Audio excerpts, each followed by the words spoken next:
Welcome all of you from across the world to NICE's webinar in a series of webinars in which we're talking you through the changes we're making to our process and methods for health technology evaluation at NICE. My name is Meindert Boysen. I am the director for the Center for Health Technology Evaluation and also NICE's Deputy Chief Executive. A couple of housekeeping notes. We are recording this webinar and you will find the recording later together with the slides and other recordings of webinars we've already done in this series on our website. We will be using a formal set of presentations in three parts. There will be an introduction, a scope, and a presentation on the specifics of the proposals. And the slides will be available after the meeting, as I said. Most of the meeting today will be dedicated to a Q&A. And this will involve a panel that we'll introduce in a minute. And the Q&A again will be in two parts. The first part, we will be discussing some pre-submitted questions. So thank you very much for those. And we'll be addressing some live questions from all of you. And I should say with 1,000 registrants and now 569 participants, I'm afraid we will not be answering all of your questions today. But of course, the consultation document is out on our website and we're always available within reason. If you have any further questions after this webinar, you know who to contact, I'm sure. I will now introduce the panelists, or they will introduce themselves. Steph, if you go first. Yeah. Hi, I'm Stephanie Callaghan. I'm the project manager for the methods and process update in the Centre for Health Technology Evaluation. And next is Ian. Hi, I'm Ian Watson. I'm the Senior Technical Advisor for the Centre for Health Technology Evaluation Methods, and I'm responsible for the methods review. And Lizzie.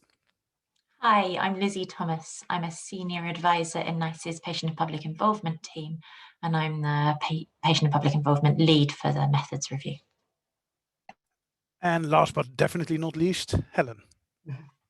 Hi there, I'm Helen Knight. I'm a Programme Director in the Centre for Health Technology Evaluation at NICE, and I'm responsible for the methods and guidance that we produce. Oh, thanks, panelists. I was about to say that because this is a virtual event, there may always be moments, but let's hope they don't happen, but there may always be moments where the technique fails us. Or even the words, but so bear with us. It's a big event for all of us, and we're trying our utmost best to do this over the internet when we would have probably wanted to see you live, although 580 might have been a bit difficult in our offices. Now let's move to the meat of the meeting. So the next slide, please, Gemma. Yeah. Now, as you know, and as you're undoubtedly be aware, NICE has since the early 2000s used its methods as the backbone to the development of guidance. And the methods of health technology evaluation have evolved over the years. From the early 2000s, where we introduced a reference case and the first cost effectiveness levels, through the mid 2000s when we had our first step into a modifier with end of life. And later we introduced the highly specialized technologies program as a completely separate program in which we use very different methods. And in 2012-13, we stepped into value-based assessment, but we didn't quite get out of it with a new methods guide. We published a method guide in 2013, but wasn't going anywhere near value-based assessment as was envisaged. So we've had a number of methods guides and a number of updates over those years, but this one is definitely the biggest one we've ever done. And it's probably also fair to say that it's the last one we will ever do this way. There will be more modular approaches in the future. And that will also explain why some of the subjects you might have expected to be in this methods update will be handled later and in a different way. Robust methods and processes are central to NICE's health technology evaluation. This review provides us an opportunity to update those methods and continue our success into the future. We need to review, align and update the various methods across the technologies that we look at. That's perhaps what I was meaning to say. This is not just about pharmaceuticals, but it's about medtech and diagnostics. And therefore it is an alignment and updating of the work across those various sectors. But what is really important is that what we come out with in these new methods is that they're flexible, adaptable, robust, evidence-based and future-proofed. And they provide some predictability to those that work with us in order to make sure that we can execute our process at the greatest speed we want. So that's what I wanted to say. This is an ambitious project, and we will talk you through how we've done it to date, what will happen in the next phases of the review, and Steph will talk you through that. Ian will then talk you through some of the more detailed technical aspects of the review. And as I said, we will then have a panel discussion at the end. Ian, over to you. No, Steph, over to you. Apologies. That's fine. Thank you, Meindert. So I really wanted to talk about the review in context of some of the other work we have taking place across the Centre for Health Technology Evaluation. So if you move on, thank you. The methods review itself was initiated in July 2019, but it sits alongside a number of other really important projects taking place that you may or may not be aware of. And I just wanted to highlight those to you and see how they sit together. So firstly, we recently held a consultation on our proposal to change our topic selection processes. And this focused on consolidating the existing criteria across the programmes, aligning decision-making and how we engage with stakeholders, looking at clearer governance arrangements and accountability with a view to improving transparency and improving access to information for stakeholders and the public. And we're in the process of reviewing those comments. Some of you may even have responded to that consultation, so thank you very much. And we're in the process of reviewing the feedback and taking that forward into the next steps. Secondly, you can also see that we've committed to a review of our processes of guidance production across the centre. And this is really focusing on the steps that are taken at the different stages of evaluation. So for example, how stakeholders are involved, how information is shared, when information is shared, and so on. And this review will also focus on the evolving requirements around commercial discussions and commercial decision making. It will also reflect the need to adapt due to the changes in the regulatory landscape now that the UK is leaving the EU. And it will consider the impact of the increase in the volume of guidance that NICE is committed to delivering. So there's quite a lot covered by that process review that's also taking place. So through these three elements, the review of the topic selection, methods and the processes, we'll be looking to create a single programme manual for our health technology evaluation programme that really supports our ambition to provide speedier patient access to new and promising health technologies, support better market access, and simplify the health technology evaluation process for all our stakeholders. So in the case of the methods review, how have we gone about this work and what has been our approach?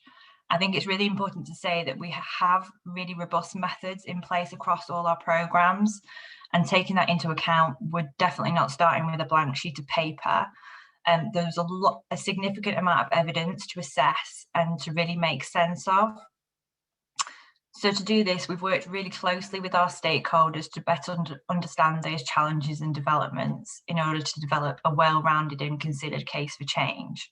And that is what we're exposing now through this current consultation that's open to the 18th of December with a view to seeking your comments and feedback. This will then feed into the development of the decision-making framework for inclusion in the programme manual, which we'll consult on in July next year. I think it goes without saying that we'll continue to engage and work closely with stakeholders that reflect the communities we support and those that have an interest or are involved in our work. And this includes patients from a range of organisations and charities, industry professionals, including trade organisations and bodies, experts from the world of academia, and government and NHS bodies, as well as our own committee members. In the case of the methods review, we've collaborated closely with a multi-stakeholder working group who commissioned the topics that were considered through the methods review. And we've continued that stakeholder involvement through various task and finish groups who really concentrated and focused and drilled down into the evidence to expose the potential case for change. I'll hand over to Ian, who's going to talk in more detail about how we reviewed the evidence and what is included in the consultation paper itself. Yes, thank you, Steph. So I'd like to talk a little bit about the proposals and the cases for change that that we're presenting in our consultation. So first off, just to talk through the evidence and considerations that we looked at in reaching those proposals. The methods review is extremely broad, both in scope and in the evidence that we looked at. There's a large number of different topics and areas that we've explored across the breadth of health technology evaluations, and underpinning that a large breadth of evidence. And I think that really sort of falls into four key sources that we've shown on this slide. So we looked in detail at published literature, so scientific literature, economic literature, methodological evidence to inform us. We also looked at past health technology evaluations, so considered issues that have come up at NICE and elsewhere in evaluations, and the challenges that have been faced and the opportunities that we've explored through those past evaluations. We also looked at what's happening internationally, different HTA bodies around the world, different evaluation approaches that are taken elsewhere. That's been very informative for us. And then finally, we explored stakeholder perspectives through, firstly, through our working group and our experts who've been on the groups that have been looking at our different topics. And of course, the stakeholder perspectives issue does continue throughout this consultation and into the next consultation. But so far, we've had some really great insights from a wide range of organizations, a wide range of stakeholders that have been very informative in helping us look at the evidence and considerations and explore the need to change our methods. And so as we considered that evidence, we looked at a number of important sort of considerations that that fed into our methods and the need for change. And of course, we looked at that evidence itself. So what was that evidence telling us? Where were the strengths and where were the limitations of the scientific literature, the economic evidence, the methodological evidence? So we looked at the evidence itself, and we also looked at it in context of NICE's objectives and principles, and most importantly, our commitments to patients and to the NHS and to industry. And in that context, we thought very, very carefully about the needs of those different groups of patients and NHS and industry in informing how our methods should work. There's also a number of legislative and policy commitments that affect our work at NICE and affect the methods that we might need to adopt. One of which is, for example, the 2019 voluntary scheme for medicines pricing, which is just one of those legislative or policy level commitments and constraints almost that influence the way we look at the methods. And then we also looked very importantly at the ethical and legal duties we have to equalities and human rights, above all to make sure that our methods are fair and to all, and to make sure that we are committed to eliminating unlawful discrimination and promoting equality in everything that we do, which is really, really crucial to our work at NICE. So these are the considerations and the evidence that underpin the proposals that we present in our consultation, and I do encourage you to look at those in the papers that we've presented. So the proposals themselves in that main sort of paper that hopefully you've been able to access, and some of those key considerations and discussions in particular in the appendix to that paper. And I also encourage you to have a look at the detailed look at the evidence that we came to through the supporting documents that are presented alongside the consultation paper. So the reports that are available on the website that have a look in particular at the evidence, the references, and the discussions that were had to lead to the proposals that we make. So what are those proposals? Well, as I mentioned, it's a very broad review. It's a very ambitious review. It covers the full spectrum of health technology evaluation issues. And as you can see, it really the proposals fall into sort of 5 headings that are shown here on this slide. And those 5 headings cover about 56 different proposals and cases for change that are presented in the paper. So perhaps won't have time to go through all 56 today. We've only got an hour, but I do encourage you to look at those in detail in the consultation paper that explores the full 56 proposals. As I say, they fall under these 5 headings here. So firstly, looking at how the benefits of health technologies are valued and how we understand that value and how we understand different factors that feed into the value of health technologies.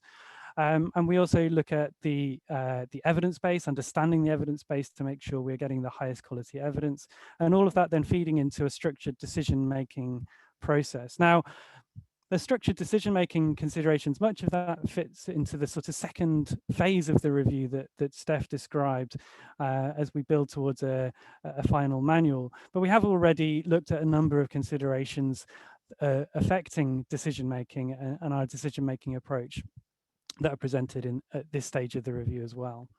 And then finally, there's also detailed looks at challenging technologies and evaluations and particular conditions that may create methodological challenges. And also we've looked at alignment. I think it was mentioned earlier that we're looking at aligning our methods across the different programs and technology types that we look at NICE. And that was the final piece of the puzzle in this area. So then just to pick out a few highlights maybe of some of the key topics that we've looked at. So to delve into a little bit more detail on just a selection of those proposals and cases for change. Now I mentioned that firstly the way that the benefits of health technologies are valued and how that affects our health technology evaluation and decision making. And one of the key considerations there was how we look at factors that influence or change or affect our decisions and our considerations, which are referred to as modifiers. So in that they modify how we consider different types of evidence, how we consider different types of technologies. One of the first areas that we looked at was around severe and terminal conditions. Many people on this call will be familiar with the consideration that NICE already gives additional consideration to life-extending treatments for people nearing the end of their life. And we looked at the evidence supporting the value that society places on technologies in that circumstance and found that there really wasn't the evidence there, but there was evidence that society places additional value on particularly severe conditions. And so that led us to make a proposal to remove the consideration for the end of life technologies, but to add a consideration for the severity of the disease. So we can take that into account in a more formalized way in health technology evaluations through, as I say, what we're referring to as modifiers. And we also looked at giving consideration, explicit consideration to health inequalities, and in particular technologies that have the potential to reduce the inequalities in health within society. I think that's another valuable area that we can look at. And in both of those cases, there's a little more work to do beyond the current consultation to explore exactly how we go about implementing those into a decision-making process, into a decision-making framework, and that very much sits in that second phase as we build towards that consolidated decision-making framework and manual. But at this stage, I think it's really valuable to hear consultees' views on those factors and how they should be taken into account. The other element of the valuation of benefits of health technologies is thinking about health benefits that occur over time, and also the flip side on costs that occur over time. And this is through consideration of discounting. So we have looked in detail at the approach that we use to discounting within economic evaluations, looking at the rates we use in our normal reference case scenarios, and also the non-reference case or exceptional circumstances that we might look at. And the proposals that we reach, or the conclusions that we reach, are documented in the consultation. So we view that there is evidence supporting a case to change our discount rate, but the issues, the challenges, the policy level issues that influence that consideration go way beyond the reach of the current methods review. Secondly, as we look at how we understand and improve the evidence base, so of course how we measure health-related quality of life is really critical to the success of an evaluation. We've looked at a number of different topics across that subject, including, for example, how we look at health-related quality of life in rare diseases, and what we might do in circumstances where our normally preferred measure of health-related quality of life, the EQ5D, might be unavailable or might be shown to be inappropriate. So, for example, we looked at those to really ensure that we are being as robust as possible in exploring measurements of health-related quality of life, and also the flexibility to look at health-related quality of life in all of the different, many varied evaluations that we see at NICE. There's also a broader topic around how we source high-quality evidence, so looking at different types of clinical trial, randomized controlled trials, real-world evidence as well, and looking at the roles of different types of evidence to ensure that it's really high quality, and also it's the right type of evidence to inform the consideration that we're making. So the right evidence in the right place, and getting the most out of that evidence to support high quality decision making. And then finally, on the right-hand side, there's a reference to uncertainty. Inevitably, evidence has some limitations. Then there may be some uncertainties, and these have proved to be very important as we consider health technology evaluations. So it's very important then that we consider how we understand that uncertainty, how we present it, how we characterize it and describe it, and when appropriate, quantify it. And we make a number of proposals to improve how we do that, so that we can feed that uncertainty into an appropriate decision-making process. And then last but not least on this slide, to think about some of the challenging technologies and evaluations that we've seen and will be seeing. So we've looked in detail at particular types of advanced and innovative technologies that we've seen and will continue to see. So for example, cell and gene therapies and histology-independent cancer technologies prove very exciting, but also methodologically somewhat challenging. So we've looked in detail at the methods issues there, and created a number of proposals for general methods changes that make sure we are robustly and fairly evaluating those health technologies, and also set some proposals to ensure we keep doing that for all the new innovations that come our way in the future, to future-proof our methods. And one of the proposals is to really bolster the way that we scan the horizon for new innovative technologies that might have methodological challenges, so we can really hit the ground running when they arrive at NICE. And then also we looked at rare diseases, knowing that they create a number of challenges for health technology evaluations, and to make sure that we are evaluating rare disease technologies robustly and fairly and proportionately for the needs of that particular condition. So that, I think, brings together some of those highlights of the 56 proposals that are in our consultation document. So then what happens next? Well, the consultation is open, as you've heard, as you're aware, and that's running now up until the 18th of December. And we really do invite and welcome your comments through the consultation, and your input would be really valuable to us. And then from there, we build into the second stage of the review. Well, firstly, picking up on the process side that Steph described, where that consultation starts in the early part of next year. And then also thinking about moving from this case for change that we presented into the final decision-making framework and program manual towards the middle part of next year, so that we can then build towards a consultation on a unified manual, and then move towards publication and implementation towards September time. And with that, I shall say thank you, and do check out the webpage if you haven't found it already. And I shall hand back then to Meindert for the panel discussion. Thank you. Thanks, Ian, and a special thanks to you as an individual, because many of those pages where the 56 recommendation proposals are put together are from your brain. So we've got a lot of thanks for your hard work over the last months. So I gather we're all in view now. Yeah, and as I indicated at the start of the meeting, we will now have a panel discussion. Now, it's always tricky to do that in a virtual environment, but what I will do is I will read out some questions we've received in advance, and I direct them at individuals in the panel, and then I'll try and pick up from the 24 questions we've received online some others that we haven't specifically addressed. So that's the idea. We'll start with some questions specifically about the role of patients and patient groups in health technology evaluation. Lizzie, would you like to comment on that theme? There were a number of questions specifically directed at the role of patients and patient groups. Thank you, Meindert. Yes, we were delighted to receive a number of questions about not only the role of patients and patient groups in this review, but also in our technology evaluations in general.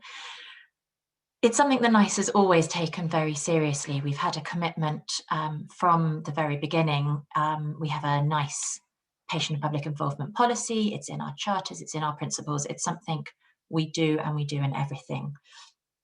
I'm delighted that we have my team who supports patients, individuals, as well as patient organisation stakeholders to engage with us and work with us. In terms of individual topics, that's more focused on the process side, but we have patient organisation stakeholders as equals with the other types of stakeholders throughout all our different evaluations. So from setting the question, submitting evidence, coming to committee, we have lay members as equal voting members representing the patient public view on our decision-making committees. They can comment in the consultations as the other stakeholders can. In terms of this review, we really wanted to make sure that we got the patient and public issues that are most important up front, so that those could inform the development of these proposals that we now are consulting on. So in 2019, we had a whole work stream to find out those issues that were most important to patients and the public.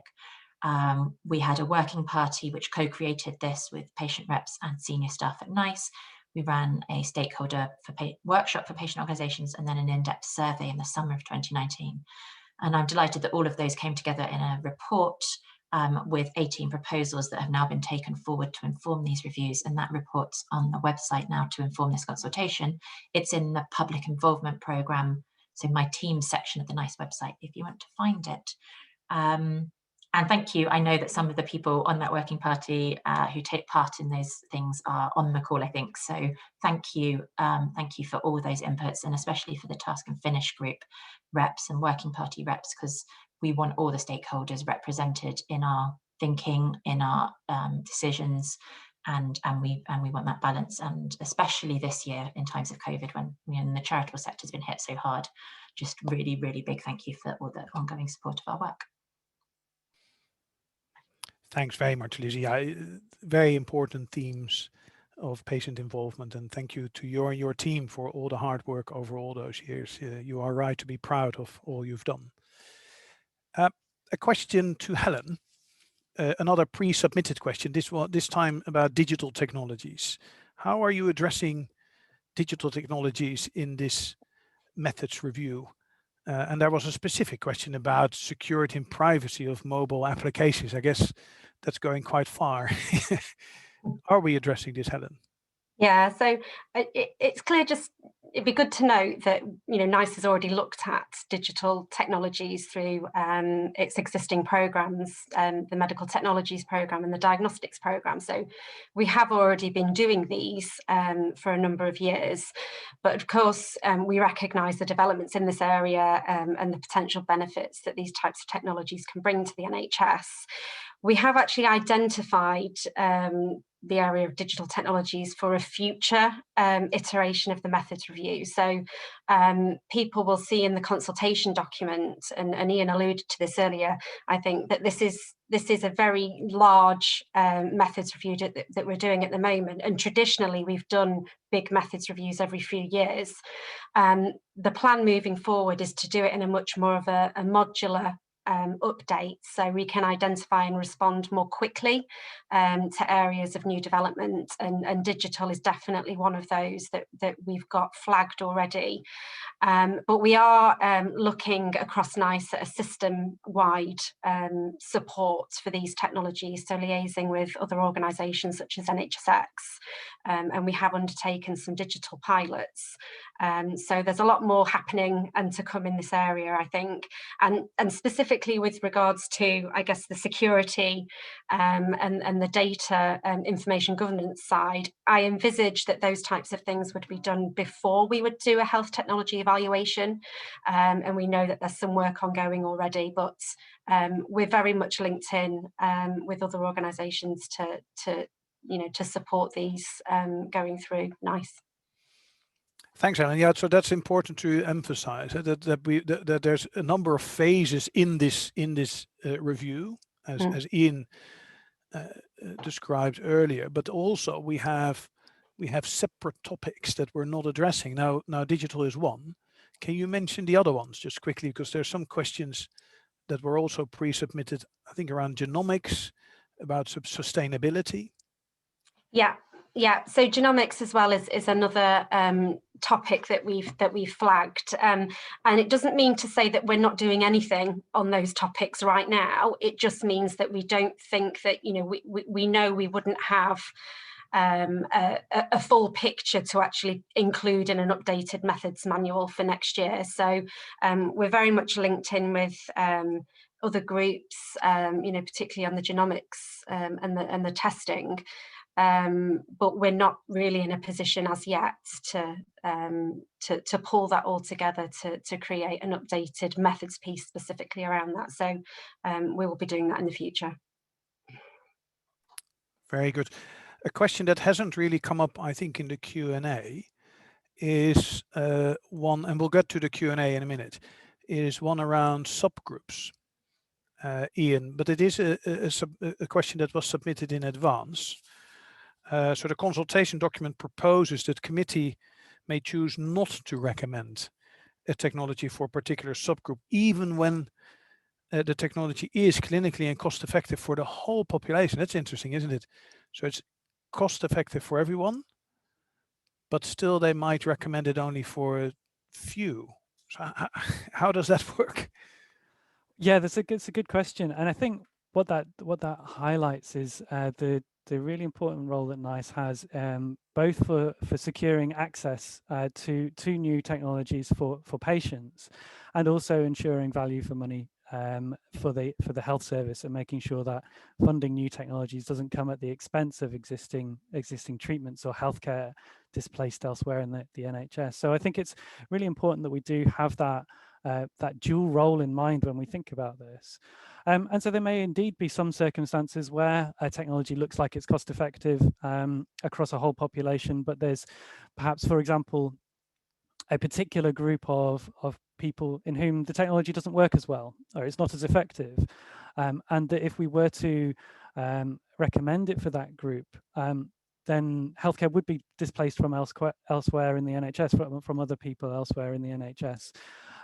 So I think this isn't common. It's not going to happen a lot. We're not sort of desperately scraping for this every time, but it's important that we have the flexibility that when this does happen, when it's a real important consideration for a particular technology, we have the flexibility for our committees to take that into account, and we're clear and transparent that we are doing that and why we're doing that and why we think that's the right thing to do.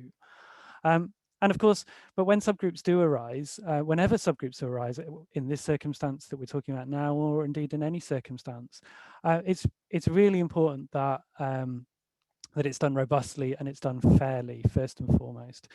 So we must look at subgroups in methodologically robust way when they're clinically appropriate and the proportionate way to do that. And as I say, above all, when it's fair to do so. And others comment that we do seem to be optimizing a lot of recommendations, optimizing as in some might call it restricting it to certain populations, and particularly in rare diseases. So Lizzie and Helen, in what way is this methods update trying to capture the concerns that people have for NICE to properly reflect the experience of people with rare diseases? Yeah, so we have taken account specifically within all of the work streams that we progressed in the methods review. And we asked everybody in those individual work streams to consider rare diseases, and it's more what is it about the treatments for those conditions that makes it challenging, that makes it difficult. And we did ask for feedback on that. So you'll see in the proposals where, we have tried to pick up specifically around the uncertainty piece for rare diseases. We understand and we recognise that there are challenges in collecting trial evidence and clinical effectiveness in those areas. And the current methods don't really allow committees enough flexibility to take that into account when they're making their decisions. So that's what we've tried to do. We didn't necessarily find any strong signal that rarity in itself should be considered, but we have particularly picked out treatments for rare diseases and what is it about those technologies that make it challenging, and tried to put that into the proposals. And Lizzie, have you specifically been liaising with groups that represent people with rare diseases in the build up to these proposals? Yes, absolutely. We know that there are particular methodological issues for conditions, not only those that have technologies that medicine's going through our highly specialized technologies route, but in all the other programs. So we made sure that we liaised with our rare disease patient groups. We had one of the 3 reps on the working parties from one of those, and we had nominations from them for all the different task and finish groups as well. And then, as I say, we had dozens of patient groups engage with us in the 2019 different bits of work to elicit those key patient issues up front. But one thing to say is the question 2 of the questions in the consultation response form is about what is the impact on patients, their carers, their families, as well as obviously on the NHS, the life science industry and things. And we really do want to hear from that, particularly if there's any specific groups of patients that we haven't to date factored in that we might have missed. Let us know, both in terms of positive benefits to some of those groups, but also obviously if there's any risks of our proposals to them and what way we could mitigate against them. Just to continue the theme of patients for a bit longer, there's also some questions in the Q&A that ask specifically about how we see real world evidence and patient evidence and public evidence to all link together. Is there something we can say about that in this context? And then I would like to follow on with a little bit more around real world evidence. But are we making more statements about how we want other evidence than randomized controlled trials, perhaps? Yes, I can talk to this. I think something we tried really hard to bring across is the importance of a really broad evidence base. So randomized controlled trials really still are the gold standard for showing us the relative effectiveness of a particular health technology. They really are valuable for that. So they're an extremely important resource for us, but they are not the only thing that we need. They're not the only thing that we're interested in. Real world evidence is, again, a really powerful resource that can tell us a lot about health technologies and health technology evaluations. And in the same way, evidence from patients, evidence from patient groups and from experts is another really valuable resource. Some of the things that we talk about within that topic, that heading on improving the evidence base, is things like how we can elicit evidence from experts and how we can take into account qualitative evidence. So some of the descriptions of conditions and what it's like to live with a particular condition or to have a technology can form qualitative evidence, and we have looked to really bolster our methods when it comes to qualitative evidence and expert evidence to make sure that that's really that we're really making the most of that resource. We're getting as much from it as we can, to making sure that that evidence is collected well, collected robustly, and it's clear what we're after as well. It's to make it clear what our expectations are. It's also fair to say, I guess, Ian, that I mean, it's not just health technology evaluation that's interested in real world evidence. And I know there's some people in the Q&A asking about whether we would be coming out with a definition, for example, around real world evidence, real world data. And it seems to be one of those really difficult nuts to crack in our world of evidence-based medicine, isn't it? But it's, we are not the only ones looking at real world evidence. Indeed, we've got quite a big data analytics program running now in our new Directorate of Science, Evidence and Analytics. And so that, there's much more to say about nice and real world evidence than just what we are trying to explore here. And we can only make small steps in this guide. Referring back to the modular updates, so we're going to have to create an environment in which you will see a methods update or methods documents for health technology evaluation, as well as other materials from NICE, bringing a package of consideration of methods to you. I think that's our own holy grail, if it exists. Modifiers in. I mean, I tried not to get there, but the time is not going fast enough. So there's a number of questions around modifiers, and it is one of our main proposals, isn't it? Or cases for change, I should say. It's not a proposal we're putting forward. It's a case for change, and there's a question specifically about what is the evidence for a severity modifier? Will it be single or flexible? How will it be implemented for product with multiple indications? What is going to happen with the CDF if end of life falls away? So here's a couple of questions around modifiers for you to start up with. Yeah, good questions. And it is a really important topic, and it's something that we explored in a lot of detail. I remember it formed most of our conversations at certain times in the methods review. So up to now. So absolutely, really good questions. In terms of the evidence for a severity modifier, so there's a number of studies. There's a systematic review of published studies that was one of the particularly influential, I think, resources that we looked at, and a number of other sort of surveys and public engagement type evidence. The detail of that is all in the task and finish group report for the modifiers group. So really do encourage people to go and look at that. I think it's a really great piece of work that the team was involved with and the team developed. So that shows more about the evidence that we've seen to date. In terms of how we deliver that is a huge piece of work for the next phase of the methods review. So I think what we've established so far is that there is indeed a case for changing our methods, and there's a case to include a modifier for severe diseases and taking into account severity. And we think that, and that's what we want to consult on now. So we want to hear people's views on whether they agree with that conclusion, whether they agree with the evidence that we've taken into account, and their considerations on what that might mean for different patient groups and different diseases, different technologies. And then from there, we're looking to build that that question of how we do that in that second phase of the review. So we need to think about all these questions of whether it should be a quantitative modifier or a qualitative modifier. Is it something that committees put a number on, or is it something that committees deliberate on?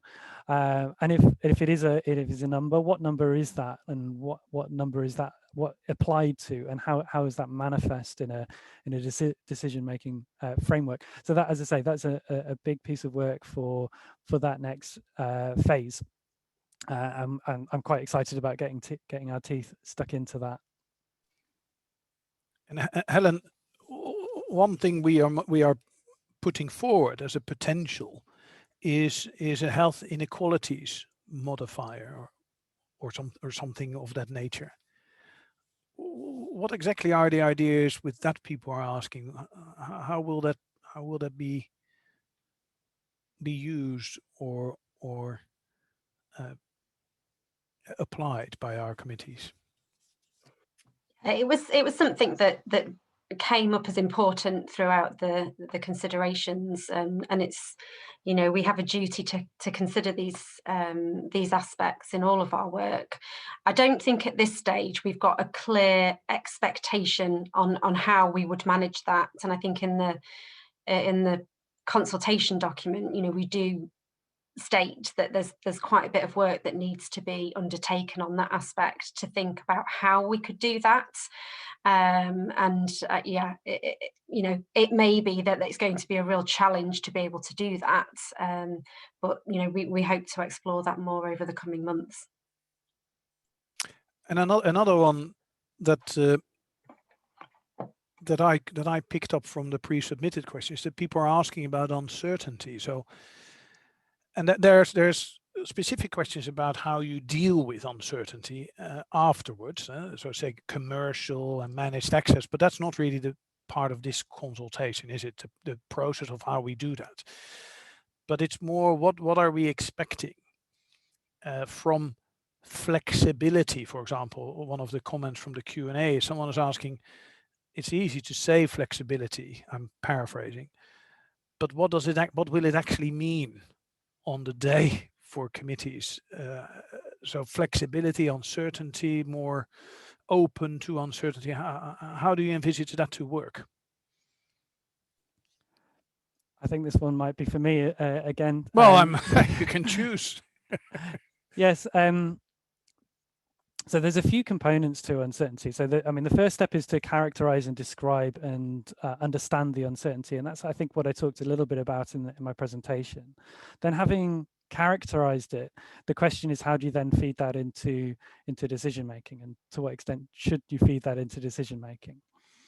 And the position we reached is that does remain a really important consideration that we should continue to take into account. The reason uncertainty is important is because it creates a risk for people having a treatment, and for people elsewhere in the NHS, that if we're uncertain about a new health technology, whether it's a good thing to provide on the NHS, there is a risk that people elsewhere might have their health displaced for that uncertain technology. And so it's really important that we do take it into account. So that means it does need to play into committees' decision making. But what we're also proposing is that there are circumstances where we need to accept that risk. It's a right that we accept an amount of risk. And Helen mentioned rare diseases as one example of where it is right that we are able to accept an amount of risk, because we know that some of the uncertainty associated with health technologies for rare diseases is inevitable, because rare diseases affect small numbers of people. It's difficult, if not impossible, to do a big clinical trial if there isn't a large population. So some of that is inevitable, and what it means is that we're able to appropriately support those health technologies in reaching patients that need them, while continuing to do a robust and fair and transparent evaluation of those health technologies. So what does that flexibility mean? It may well mean that for particular technologies, particular circumstances, then committees are willing to accept a greater degree of risk than they might otherwise perhaps for a different circumstance. So yeah, I think that's what we really mean by flexibility. It's the ability to accept an amount of risk or accept an amount of uncertainty in particular circumstances. I should. The last theme is around Medtech and pharma. And actually, the very first question, I should give that person the benefit of having typed it in so quickly. So the question here is: in present circumstances, public health procedures are, in fact, health para technologies. This is not really about medtech, but it's kind of COVID related. Has NICE or will NICE evaluate their efficacy, for example, by estimating the QALYs saved versus the longer term loss of QALYs for different levels of anti-COVID restrictions? Helen, I mean, this is probably very difficult to answer for us because we're not looking at COVID restrictions, or we're focusing on health technologies. But in a broader sense, how does COVID play into what we're proposing? Are all these 56 proposals completely COVID agnostic?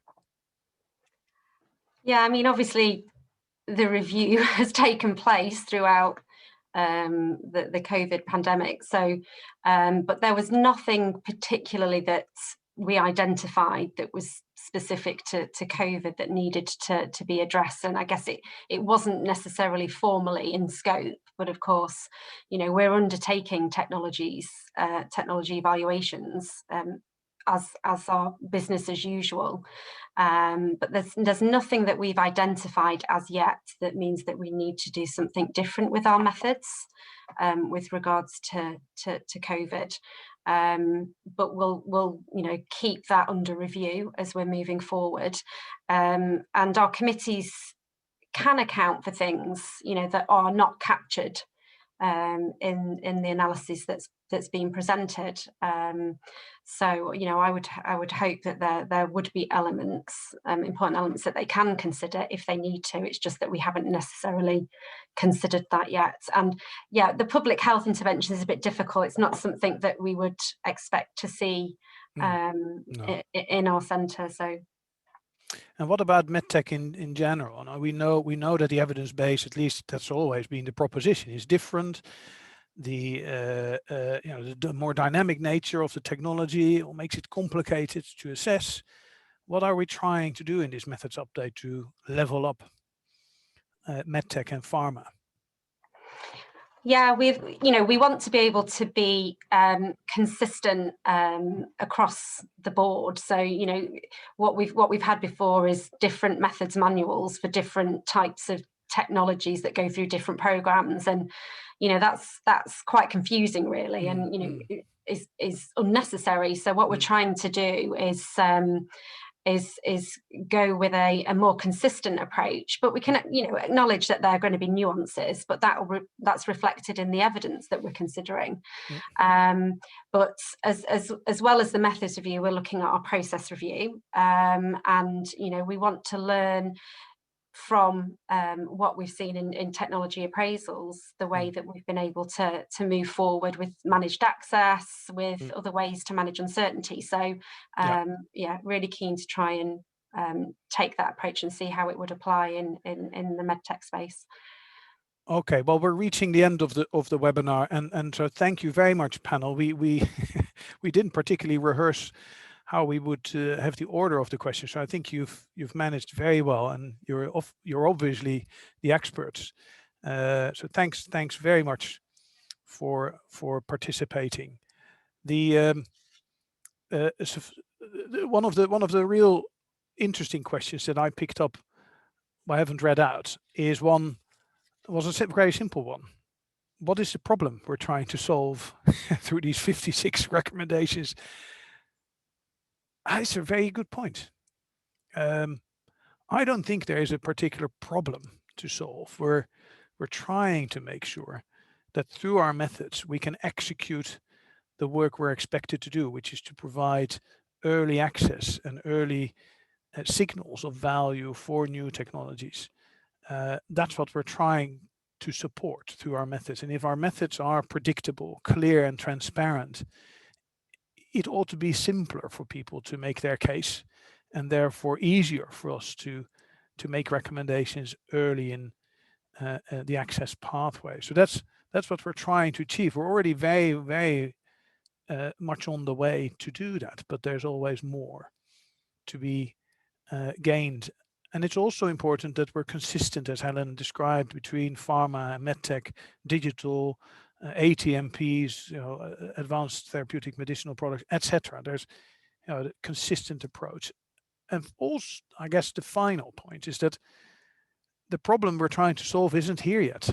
It has to be future-proof. And that is perhaps the most difficult one, is how do we make these methods ready for something that might be coming or that we see coming? And we heard a lot. We hear a lot about gene therapies, and it is those concepts that we need to make sure our methods are flexible enough to adapt to. That's an important one. So I would want to also stress, maybe as a final point, that what these methods and our work really should do is to provide patients with access to innovations in healthcare that are good for them, good for the NHS, and also good for industry. We have a duty to make sure that this life sciences sector is vibrant. We have a duty to the NHS to make sure that they buy the right products at the right price, and we have a duty to patients to ensure that they have access to the best technologies. So with that, I truly hope you will all put your comments forward in the consultation, and that you reach out to us if you have any further questions. And thank you again to the panel and to all of you that have joined. A good evening from Manchester. Goodbye.